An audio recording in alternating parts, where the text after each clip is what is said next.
Tantas cosas en un entorno difícil donde decidimos dónde invertimos y dónde no con muchísima cautela, cuando no sabemos de qué manera vamos a impactar en algo, si nuestro directivo no sabe si esta tecnología o esta inversión en el cliente va a representar un aumento de su ciclo de vida o un aumento de valor de sus clientes. Lo que observamos aquí es que, tal como diseñamos las encuestas, es muy difícil dar el paso siguiente. De la encuesta a la acción hay un mundo, hay un gap que es difícil de cerrar. Desde luego, para muchos de nuestros directivos resulta muy difícil conseguirlo. Los cambios, por tanto, derivados de los resultados de la encuesta, el impacto que todas las herramientas y tecnologías del CRM que estamos poniendo ha tenido a lo largo de los últimos años. ¿Estamos invirtiendo en qué? Cuando preguntamos al cliente y encuestamos al cliente, le estamos preguntando ¿para qué? ¿Sobre qué aspectos estamos incidiendo? Avanzo con algunas ideas nuevas. Mirad, vamos a ver cómo desde la estrategia hemos sido capaces, nuestros directivos son capaces de trasladarlo a acciones concretas. Estos datos son durísimos. Dejadme que lo diga aquí delante, dejadme también que os lo cuestione, que algunos de vosotros porque habéis participado, pero vuestras organizaciones pueden contestar a esta misma encuesta. Dejadme que os diga que es durísimo recibir una contestación de un 37% de compañías, de directivos de empresas en las que dicen que sin duda la estrategia de orientación al cliente es muy importante y al mismo tiempo dicen que el modelo de relación con sus clientes no está definido en el 70% de los casos. Lo que yo quiero conseguir de mi cliente, lo que quiero prestarle como experiencia, ni siquiera está definido. Pero más duro todavía es ver que solo el 28% de los clientes, 6 puntos por debajo de la última encuesta, escuchan o se reúnen con cierta frecuencia con algún cliente. Solo el 43% de los directivos dicen, declaran abiertamente, señores, es verdad, mi compañía es distinta al resto, mi compañía merece la lealtad de mis clientes. Solo el 43%, menos de la mitad. También, por supuesto, captamos todo tipo de clientes sin selección de si ese cliente merece o no la pena para la compañía, y en el 56% de los casos reconocen estos directivos que la compañía tiene productos y servicios diferenciadores, siendo a su vez rentables. Por último, fijaos también que el 57% de los directivos reconocen que sus productos son inferiores al precio que está pagando el cliente por ellos. ¿No os parece durísimo? ¿No os parece que en una situación donde declaramos todos el cliente es lo más importante, donde todos nos rasgamos las vestiduras y hablamos de los sistemas de gestión de calidad, hoy el consejero ha mencionado la importancia de la calidad y de departamentos de calidad que tenemos? No digo que la calidad lo fabriquen los departamentos de calidad, pero siempre se nos llena la boca hablando de calidad. Sin embargo, esta es la realidad de muchas de las empresas. Y si además separamos esto por tamaños de organizaciones, o a mí al menos, no me resulta una sorpresa descubrir que cuanto mayor es el tamaño de la organización, peor es el resultado. En el sentido de que las pequeñas sí tienen una concepción de que sus empresas merecen más la lealtad que las grandes.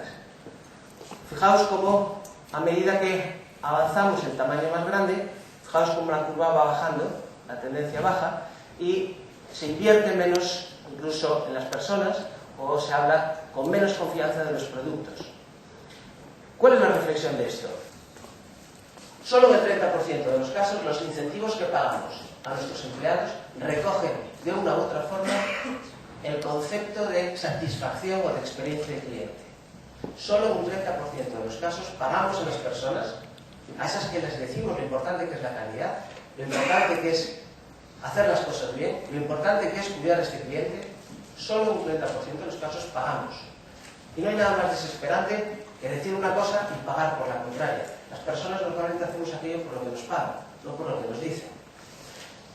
Los empleados, fijaos, tremendo dato, increíble dato, todavía peor que el del año anterior. En el 28% de los casos, solo en el 28%, los directivos reconocen que sus empleados, sean de forma directos o subcontratados, tienen herramientas y autoridad necesaria para poder tomar una decisión correcta.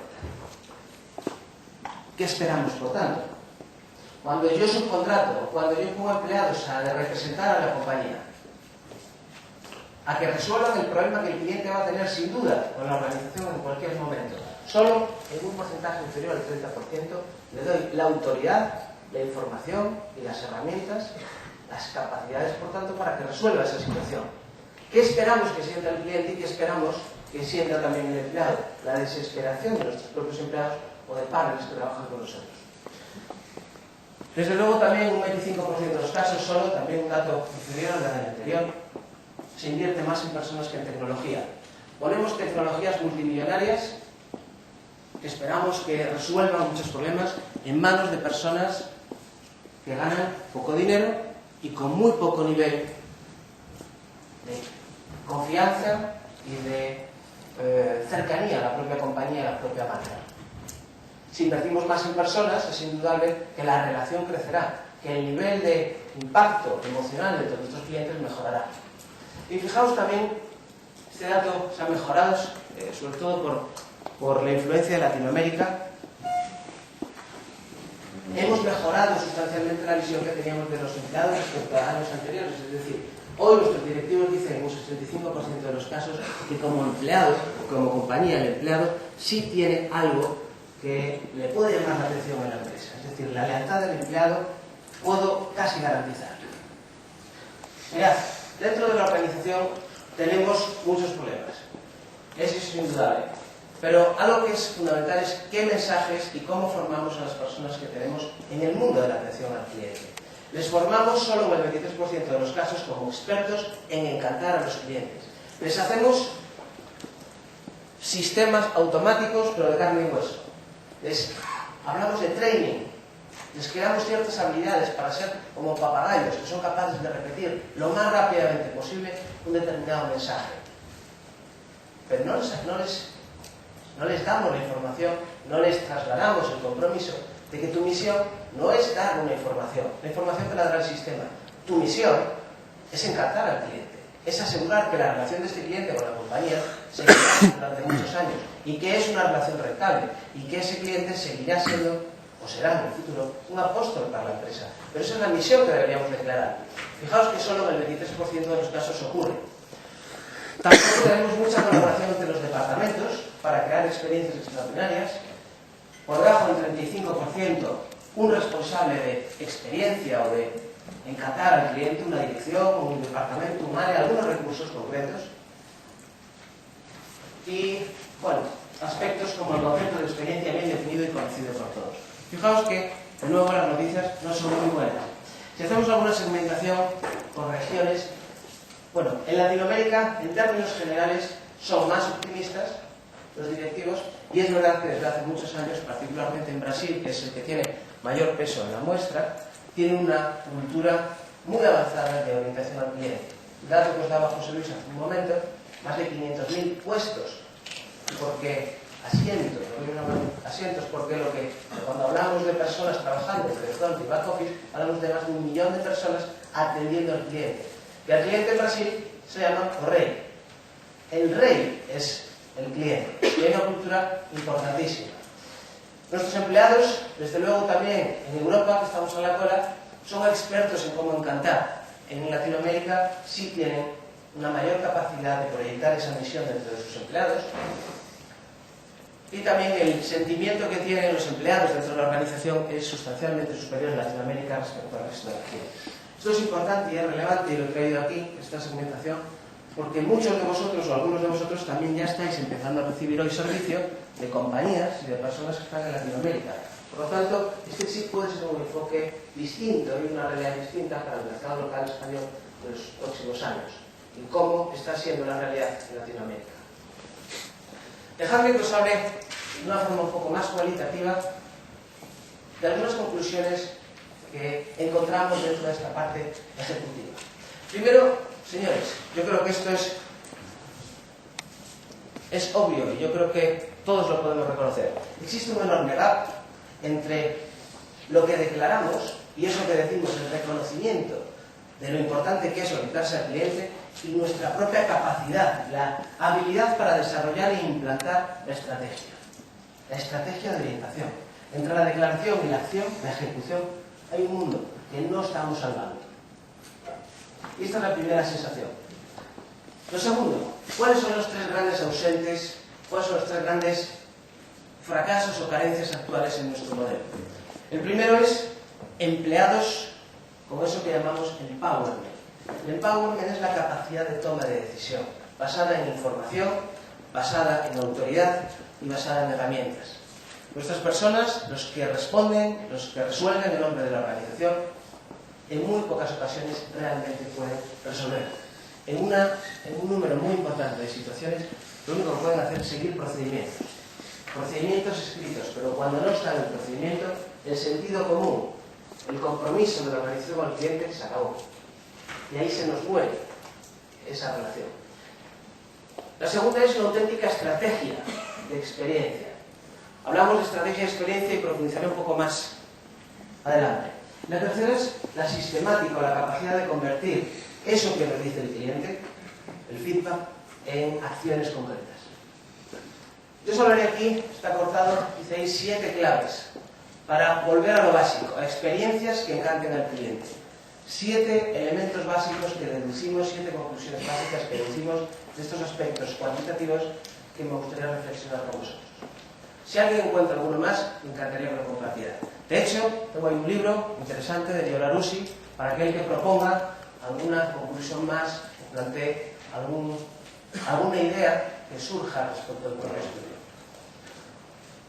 Lo primero es seguir la jerarquía de la experiencia, detallaré a continuación, construir la convicción dentro de la organización de la importancia de la orientación al cliente, la estrategia clara, la autoridad para los empleados. Si no podemos actuar, no preguntemos, dejemos que los números salen y recordar los comienzos de la organización. En primer lugar, cuando hablamos de definir la jerarquía de la estrategia, hoy observamos como muchas empresas hacen auténticos trucos de magia para enganar a clientes y hacen cosas súper sofisticadas. En la creación de experiencias positivas hay que dar 3 pasos inevitables: el diseño de la experiencia. Y el diseño quiere decir qué puedes esperar tú de mí. Si tú eres mi cliente del sector residencial y yo ofrezco este producto, ¿qué es lo que debe ocurrir cuando tú tienes un problema? ¿Qué debes esperar de mí? No estoy hablando del procedimiento del alta de la línea, no estoy hablando de la situación de una baja de un cliente. Digo que cuando tú tienes un problema y te enfrentas a mí como proveedor de tu servicio, después de una situación de confianza en la que hemos acordado unos determinados pagos y productos a cambio, ¿qué es lo que tú debes esperar de mí? Y eso es el definir de forma muy clara cuál es la experiencia que va a cubrir cualquier expectativa o las expectativas básicas que el cliente tenga. Y si no las cubrimos, no estamos diseñando ni definiendo ninguna experiencia de cliente. No estoy hablando de cubrir productos, estoy hablando ni de dar ni siquiera respuesta, estoy hablando de experiencia. Recordad el 70% respecto al 30% al que hablaba casi al principio. Lo segundo es implantar. Y implantarlo quiere decir establecer recursos claros, definir de forma clara en la operación, en la ejecución, en todo lo que tenga que ver con ello, acciones, recursos y personas que pondrán eso en marcha. No sirve que la estrategia de la orientación al cliente lo deje puesto dentro de un manual o en un póster muy bonito dentro de una sala. Es frustrante ver entrar en una sala preciosa llena de carteles que dicen el cliente es lo primero, a mí me importa la calidad, yo creo excelencias o situaciones excelentes para mis clientes, cuando la realidad es radicalmente contraria. Cuando sigo utilizando la métrica del toilet time, ¿cuánto tiempo va este señor al toilet? Y el mensaje, por tanto, que estoy dando al empleado, que tiene que hablar de experiencias con un cliente. Implementar, por tanto, responde necesariamente a una pregunta: ¿es fácil hacer negocio con tu empresa o tenemos muchos obstáculos para hacer cualquier gestión contigo? ¿Me lo pones fácil o difícil? Si me lo pones fácil es que realmente esa estrategia que hayamos diseñado la estamos implantando bien. Y os invito, seguramente lo hacéis muchos de vosotros, a llamar y a actuar como vuestros auténticos clientes, clientes de vuestra organización, a poneros en la piel del cliente, a pensar como el cliente, a sufrir como el cliente y a veces a tener magníficas experiencias. Y lo último es, bueno, encantemos al cliente. Y el encantar quiere decir qué hacemos realmente ahí en la punta de la pirámide para conseguir que ese cliente, después de haberse visto cubierto sus expectativas, sale a decirle a su compañero de trabajo o a su primo de Logroño Y tú tienes que trabajar con esta empresa. ¿Cómo es posible que no hables con ellos? ¿Cómo es posible que no les contrates? Es la mejor empresa del mercado. ¿Qué tenemos que hacer para encantar y convertir a ese cliente en vuestro apóstol, en aquel que es la referencia para vuestra organización? Pensad que cuando tenemos 10.000 clientes cabreados con nosotros, toda la actividad de marketing, la publicidad, todas esas enormes campañas que hacemos son un auténtico peso en contra de esa inversión publicitaria por 10.000 señores a los que tú me dices, ¿has visto el anuncio? Y yo te digo, ni de coña te hagas cliente. Si te cuento lo que me pasó, 10.000 personas de esas se cargan toda nuestra campaña publicitaria. Al contrario, 10.000 personas hablando bien de la organización, siendo apóstoles de la organización, generan más en nuestros días con la capacidad de la creación de redes sociales, que son auténticos voceros, que son consumidores y creadores de opinión. Tenemos una fuerza marketingiana increíble para aprovecharla a nuestro favor. Segundo clave de las 7 de las que estábamos hablando, crear convicción. Mirad, a los directivos que hemos encuestado les faltaba absolutamente convicción. Si no creen en el valor, las personas que tienen que hacer ese valor o crear o aportar ese valor no lo van a conseguir porque no van a tener el compromiso necesario. No creen en la organización, no creen en la estrategia de calidad. Por lo tanto, tenemos que empezar por crear dentro de la organización un consenso que nos permita declarar cuál es nuestra estrategia y que esos ejecutivos, que hace un momento nos decían en el 70% de los casos, o el 60%, mi compañía vende productos que no valen el precio que estamos dando. Y eso es por esa falta absoluta de confianza en lo que estamos haciendo. Y eso es por falta, indudablemente, de la estrategia. Por tanto, hay que crear la conciencia, la convicción interna de que podemos hacerlo y el consenso. Sin ello no habrá compromiso para realizarlo. Juan Carlos, un minuto. Antes de seguir, te quedan 10 minutos más o menos. Gracias. Lo que os voy a comunicar es una cosa buena. Y es que he conseguido, por eso habéis visto que he salido, permiso para que podáis preguntar al final. Y como veo que hay algunos que están pasando un mal rato por la enorme comida que han tenido y que ahora lo están sufriendo, lo que sí os aconsejo es que os pongáis a escribir las preguntas porque así se suele despejar la mente. Entonces, al final de los 10 minutos vamos a tener 3 o 4 preguntas por lo menos y a la más interesante le invitamos a un gin tonic a la salida. Entonces, prepararos esas preguntas, por favor, que es muy interesante, de verdad. Gracias, José Luis. Es una hora complicada, lo sé, además hace calor. Vamos a ir. La tercera vía para tratar de implantar, tratar de conseguir ese cambio dentro de nuestra organización. Indudablemente, la orientación al cliente no es un plus, no es un trocito de algo que ponga al lado de la operación, no es un departamento de calidad, no es el grupo de atención al cliente, es una estrategia corporativa. Y eso requiere, como os decía antes, tomar decisiones en cada uno de los aspectos de la operación. No es una estrategia añadida y que está guiada por el gurú de la organización o aquel que tenemos como persona representando defensor del cliente. Es una estrategia para todos. Es una estrategia en la que todos tenemos que enganchar. Cuarto punto, creo que hemos hablado suficientemente de ello, pero vuelvo a decirlo. Sin empowerment, y quizás es uno de los mayores males que hoy tenemos en España, sin duda, en la atención al cliente, es la falta, 1, de autoridad y 2, de información. Para poder tomar decisiones, tenemos a pequeños robots, no tomando decisiones, sino despachando y contestando a la medida.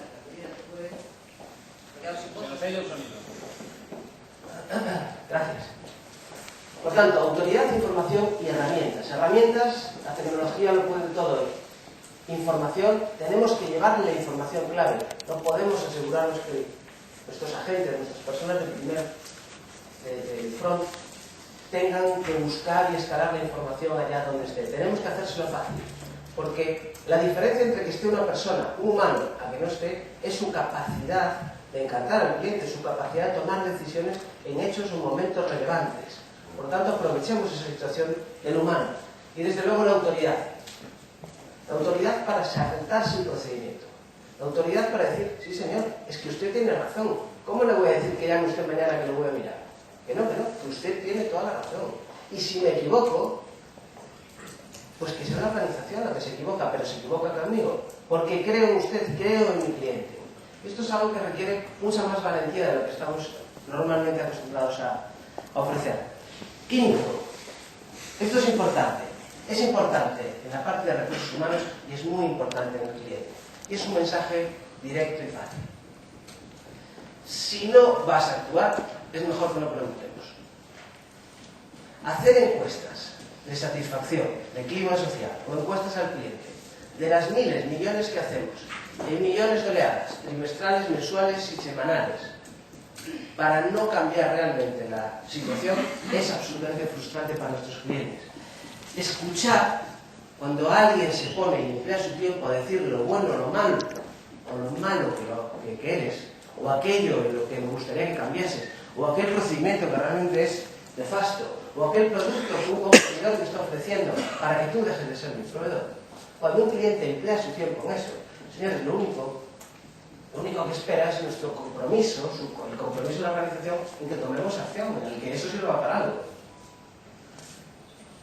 Creamos sin duda expectativas en que algo va a ocurrir y esas expectativas nos llevan a una situación peor, que es que cuando preguntamos si no actuamos, la expectativa todavía es más grande y si no lo realizamos, destruimos esa confianza. Por tanto, si no estamos capacitados, no solo para hacerlo, sino para decirle al cliente lo que hemos hecho respecto a aquello que él nos contó, es mejor que no preguntemos. Os lo digo de corazón. Los números. Creo que lo he mencionado en general a lo largo de estos últimas diapositivas. Pero estamos en un momento realmente complicado. Cada inversión se mira con lupa. Si no tenemos números de qué representa cada mejora en la relación con el cliente, nunca vamos a invertir en este tipo de estrategias. Invertimos en las que lo tenemos realmente claro. Esto es un mensaje tanto para aquellos que venden o comercializan tecnologías, como los que prestan servicios, como para todos los que estamos dentro de una organización, tienen que justificar el modelo de atención al cliente y creen que realmente merece la pena apostar por el cliente. Por tanto, creo que nos afecta al 5% de los que estamos hoy aquí. En una situación en la que invertimos menos de lo necesario para crear esa situación de clientes satisfechos, tanto las compañías como los clientes manejamos dos idiomas distintos. Y es una auténtica fuerza que se enfrenta, una contra otra, que es, yo como cliente quiero diferenciación, quiero valor añadido, quiero exclusividad, quiero que me trates bien, quiero sentirme importante. Y la compañía, y cuanto más grande más, como veis antes en los datos cuantitativos, lo que dice es eficiencia, producto fácil y rapidez. Y toilet time. Por tanto, o somos capaces de invertir en esto, o señores, tenemos un absoluto fracaso por delante en todo lo que tiene que ver con el éxito hacia nuestro cliente, para poder quedarnos con ese cliente durante mucho tiempo, para vender un servicio de más valor, ese servicio que todos queremos vender, ese servicio premium, pero que nuestros clientes están dispuestos a comprar, porque quieren sentirse especiales, están dispuestos a pagarlo, solo tenemos que ofrecérselo y contárselo. Y 7, recordemos nuestras raíces. Las raíces son aquellas en las que, siendo hoy compañías grandes, hemos sido pequeños. Y los pequeños, como hemos visto aquí, tienen mayores capacidades para encantar a sus clientes. Todavía ofrecen ese valor añadido. Todavía pueden justificar ese servicio más caro, porque están más cerca del cliente. ¿Cuál es la expectativa que tienen los grandes? Tom Peters hablaba ya hace 2 o 3 años de la creación de pequeñas unidades de negocio, unidades de servicios especializadas, concentradas en determinados segmentos, donde ahí sí somos capaces de crear valor para ese conjunto, para ese grupo. Bueno, pues volver a tomar esa orientación de pequeñas unidades con cuentas de resultados concretas que son capaces de encantar a ese grupo con el que se están peleando. Por resumir uno de los conceptos y dar los pasos adelante. El momento de la verdad, lo que nosotros consideramos el momento de la verdad, es ese momento mágico en el que un cliente nos necesita. El momento en el que se pone en contacto con nosotros. En la mayor parte de nuestras organizaciones eso ocurre a través de un call center o de internet. El call center en el 60 o 70% de las situaciones. Ese es el momento en el que tenemos 5, 6, 7 ocasiones al año para diferenciarnos del competidor, para demostrarle que la relación que tiene con esta empresa merece la pena. Puedes confiar en mí, puedes seguir siendo cliente mío. Ese es el momento de la verdad. Y ese no es un coste, es solo y únicamente la oportunidad que tenemos para encantar a ese cliente. La estrategia puesta desde el punto de vista de la metodología, ¿cómo hacerlo? Mirad, hoy tenemos tecnologías y metodologías de las que podéis encontrar seguramente hoy aquí y en muchos de vuestros proveedores, herramientas y metodologías que nos permiten poner esto en marcha de manera inmediata. Lo ideal, desde el punto de vista metodológico, es arrancar lo más a la izquierda posible. Capturar y escuchar la voz del cliente, aquello que es absolutamente relevante. Capturar las interacciones más relevantes. De esas 50 o 60 cosas que esta tarde, a cada uno de los que estáis aquí, clientes vuestros os están contando.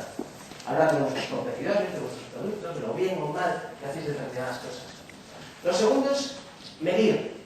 Como dijo Juran hace muchos años, para mejorar, lo primero es medir, lo siguiente es medir y luego seguir midiendo. Medir es importante, como decía, pero no es solo lo único. Medir aquello que de verdad es la voz del cliente y también la visión de las personas que prestan ese servicio. Analizar para poder deducir los gaps que existen, las oportunidades de negocio.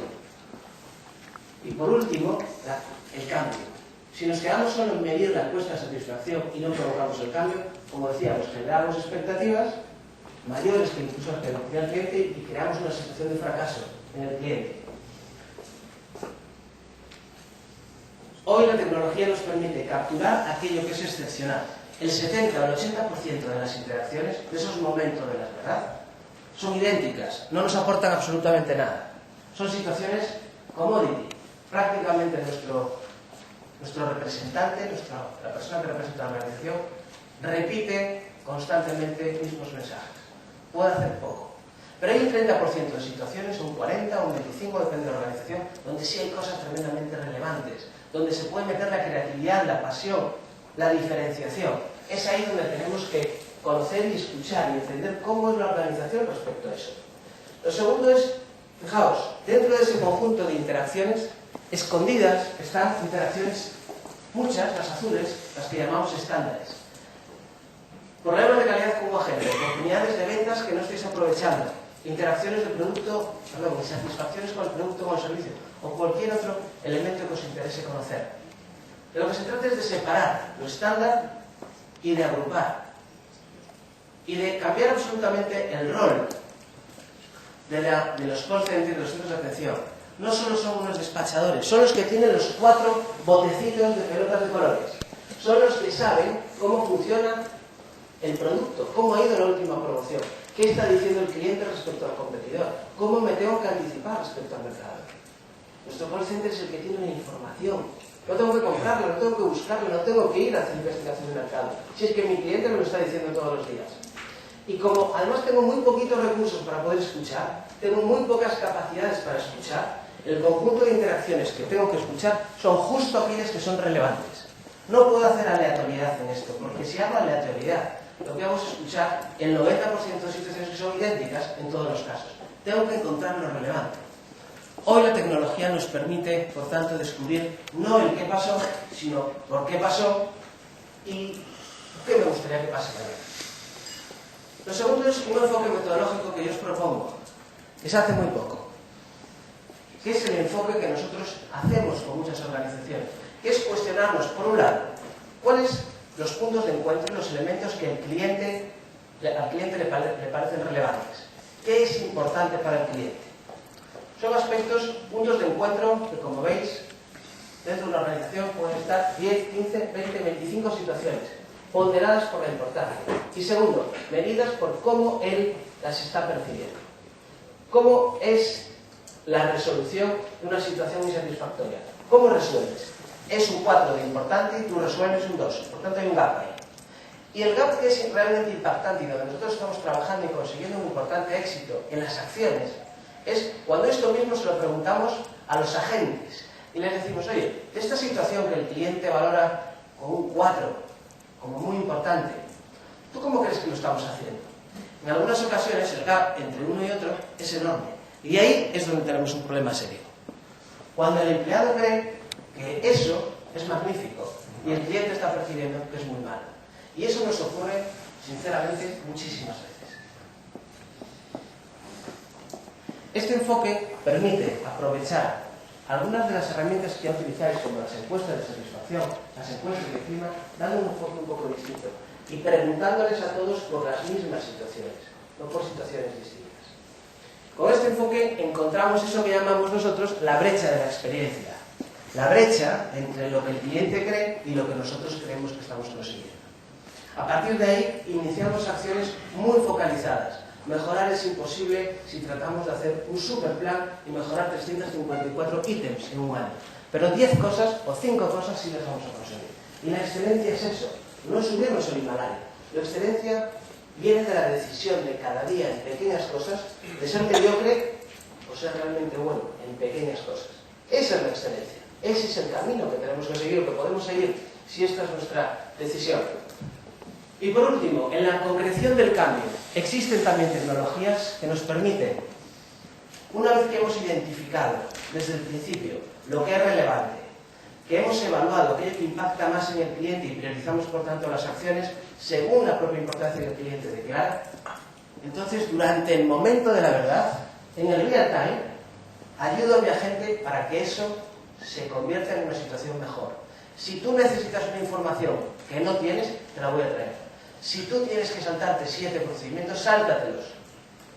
Hoy la tecnología nos permite abanderar eso que llamamos inteligencia de negocio. Aprovechar la información que tengo general del cliente, de años de haber estado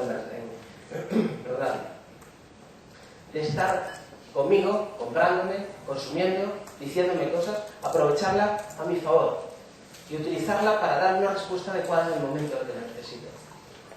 Eso que tenéis a la derecha son situaciones concretas en las que nosotros, implantando esta metodología, hemos conseguido en algunos de nuestros clientes. Por lo tanto, es real. No es una situación en la que os digo, identificada la acción, me voy a ir con un grupo de mejora a cambiar un proceso. O voy a coger a una persona y le voy a dar una formación y dentro de 15 días vuelvo a medir a ver si esa formación es buena. No, lo que digo es que tenemos que cambiar en la siguiente interacción. Y la tecnología hoy nos lo permite.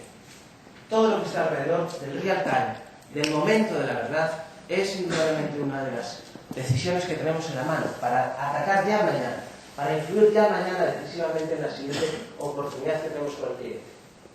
Cierro esta presentación invitándoos a todos a participar junto a la Asociación Española de Expertos, que ya os ha contado magníficamente José Luis.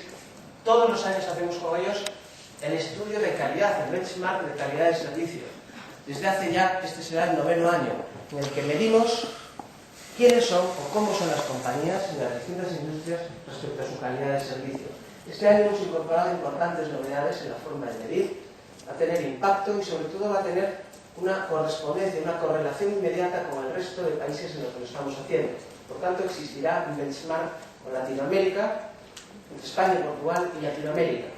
Ya el año pasado, por los que estuvisteis en la entrega de estos premios, descubristeis que había allí los ganadores brasileños y los ganadores mexicanos. Este año, de nuevo, este benchmark, que se anticipará un poco las fechas del año pasado, a partir de octubre estarán listos ya los informes finales.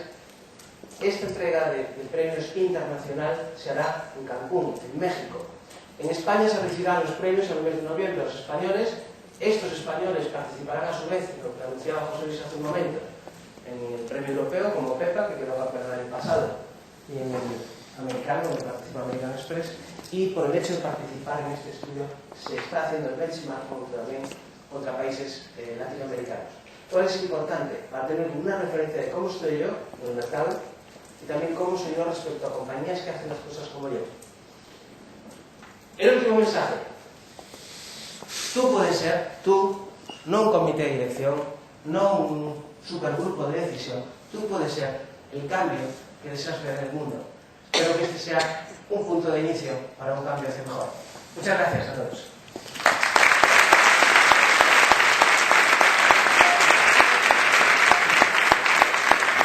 Es el concepto del consumidor 2.0 y los blogs y todas las redes sociales que crean tal mogollón de información y tal capacidad de influencia positiva o negativa de una marca, hoy no están siendo gestionadas prácticamente por nadie.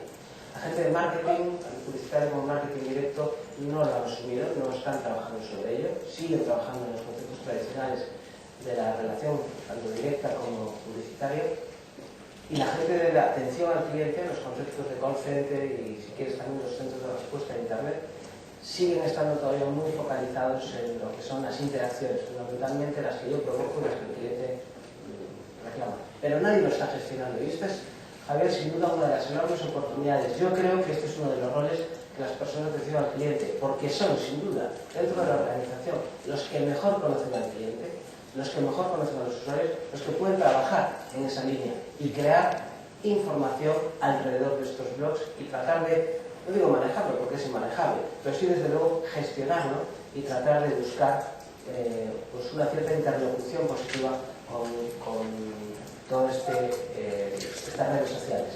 Por tanto, ese es el enorme reto. Yo creo que esta es la discusión. Yo en varios foros hemos hablado de ello y creo que este es el rol que nos toca jugar, porque la gente marketingiana está en la captación. Y aquí estamos hablando de experiencias reales de clientes que hasta hoy nos lo contaban en el call center, nos llamaban y nos decían, oye, estoy hasta el gorro de esta situación. Hoy directamente se van a la web y lo publican y lo escriben. Y otros, antes de comprarlos, no nos llaman y nos preguntan cómo es el producto. Van directamente a la web y dicen qué están haciendo nuestros usuarios, qué experiencia tienen con esta u otra compañía. Por lo tanto, eso es un auténtico prescriptor, positivo o negativo, y alguien tiene que gestionarlo. Este es el reto. Lo que decía el reportaje es que este tipo de portales, portales de valoración, se fija ya tanto en la valoración del cliente que ya lo que están haciendo es echar fuera. Es decir, que si tú tienes un hotel que no funciona, pues lo dejan fuera. Si tú tienes una tienda de electrónica y los clientes se están quejando, pues tu tienda entera va fuera. Es decir, que están cogiendo tal fuerza y claro, el cliente ahí realmente está demostrando la fuerza que tiene, y el que no atienda bien a un call center, no atienda bien a un cliente, tarde mucho en entregarle un producto, es lo que decía el reportaje, se queda fuera, ¿no? Ese director de marketing luego va a tener un problema ante su director